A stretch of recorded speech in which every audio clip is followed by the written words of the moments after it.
انا اجيب اكل اليوم من شان احترام. انت لازم يا جمشيد تعال تعال، في زبون برا تعال. اقول لك تبيع خرفان؟ لا انا ابيع تمساح، يريد تمساح؟ استغفر الله العظيم. زين كم سعر هذا الخروف؟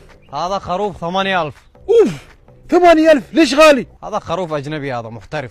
يا حبيبي اجنبي ولا محلي؟ انا شو دخلني؟ ترى في النهايه خروف. اوي كلام شوي شوي احترام، ما في يسوي كلام زياده. زين اوكي خلاص. زين كم اخر كم؟ 8000. يا حبيبي ترى في النهايه خروف مو بثور. انت كلام انا ثور؟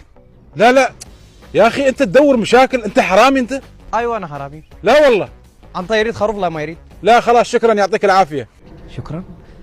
انت انسان محترم، من شان انت انا يعطيك خروف فري. فري؟ فري. كم بعت الخروف؟ شكرا. شو شكرا؟ كم بعت الخروف؟ انت اليوم دنيا، انت ما يريد فلوس، انت يريد كلام محترم.